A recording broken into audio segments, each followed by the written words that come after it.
Today, we're tackling a complex and deeply personal topic, romantic relationships. If you want to improve your life, it starts with improving your relationships. Whether you're currently in a relationship or looking to build one in the future, today's session will equip you with the foundational tools to nurture and sustain a truly meaningful partnership. At our core, we're social creatures. We crave connection, intimacy, and love. Romantic relationships, when healthy and strong, can be a source of immense joy and personal growth. But when things go wrong, they can cause deep pain and stress. High-quality relationships don't just happen by chance. They're built through consistent effort, patience, and emotional intelligence.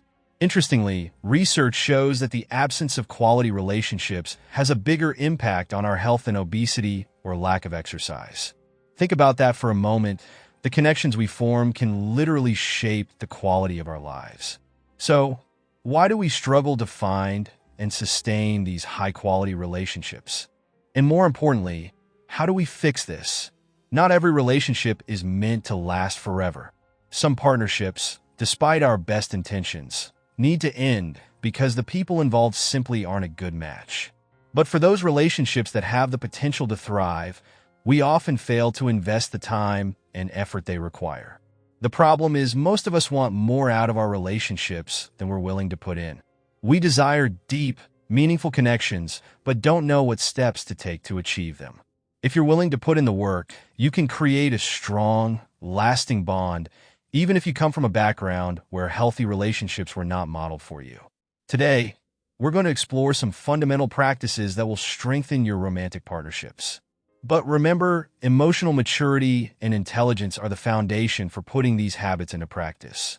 Often, what we perceive as relationship issues are actually individual issues that bleed into the relationship. Take a step back and ask yourself, what personal challenges are you and your partner facing? How are these stressors affecting your interactions? Imagine you're having a disagreement because your partner seems distant. Instead of jumping to conclusions or assuming it's about you, consider what might be going on in their life. Are they stressed at work? Worried about something they haven't shared? When we judge our partner's actions through the lens of our own experience, we often miss the bigger picture. The way we act in relationships is deeply influenced by what we saw growing up. As children, we were impressionable, absorbing the dynamics of the relationships around us, whether in our parents, extended family, or even through media and entertainment. These early models become our subconscious templates for how we believe relationships should function. So, take a moment to reflect. What did you see and learn as a child about love and conflict? Understanding these patterns will help you identify behaviors that may not be serving your current relationship. It can also help you empathize with your partner, who likely has their own learned behaviors and struggles. Anger is often a surface emotion. It's a shield that protects deeper, more vulnerable feelings. When you feel anger bubbling up, ask yourself, what does this anger try to hide? Are you hurt because your partner missed dinner and it made you feel unimportant? Are you frustrated because you feel overwhelmed and unsupported? Peeling back the layers of your emotions is difficult, but it's necessary. Before reacting in the heat of the moment, pause and reflect. Connect that anger to your breath and release as much of it as you can. Then, respond with patience and understanding instead of letting your emotions dictate your actions. It's tempting to lash out when you're hurt or frustrated, but real strength comes from choosing a different path. The next time you feel your partner's anger or frustration, meet it with kindness and patience. Taking the high road doesn't mean sacrificing your boundaries or worth. It means valuing the relationship enough to seek resolution rather than retaliation. Imagine a world where we all set aside the time to be more self-aware.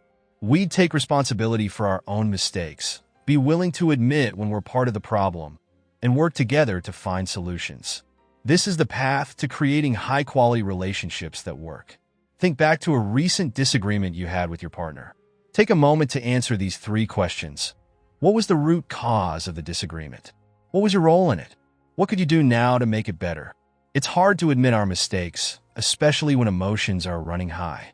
But this kind of reflection is essential for building stronger relationships. When you own your part in conflicts, You create space for understanding and healing. The biggest takeaway is this. You have to be everything you want in a partner. If you want patience, be patient. If you want understanding, be understanding. If you want love, show love. Your partner will respond in kind. The relationship will only be as strong as what both of you put into it. When you feel anger, frustration, or disappointment in your relationship, connect to your breath. Breathe deeply and release the tension. Give yourself a moment to step back and approach the situation from a place of love and clarity, rather than reacting impulsively. Your relationships are among the most valuable assets in your life. They have the power to elevate your happiness, health, and overall well-being. But strong relationships take work. They require self-awareness, empathy, and a commitment to growth. Today's session was a bit heavy, but that's because it's an important topic that impacts every area of our lives. As you move forward, keep these practices in mind. The next time you feel anger or frustration rising, pause, connect to your breath, and choose the high road. This is the foundation for building a relationship that not only survives, but thrives. See you tomorrow. Until then, nurture your relationships, choose the high road, and keep growing.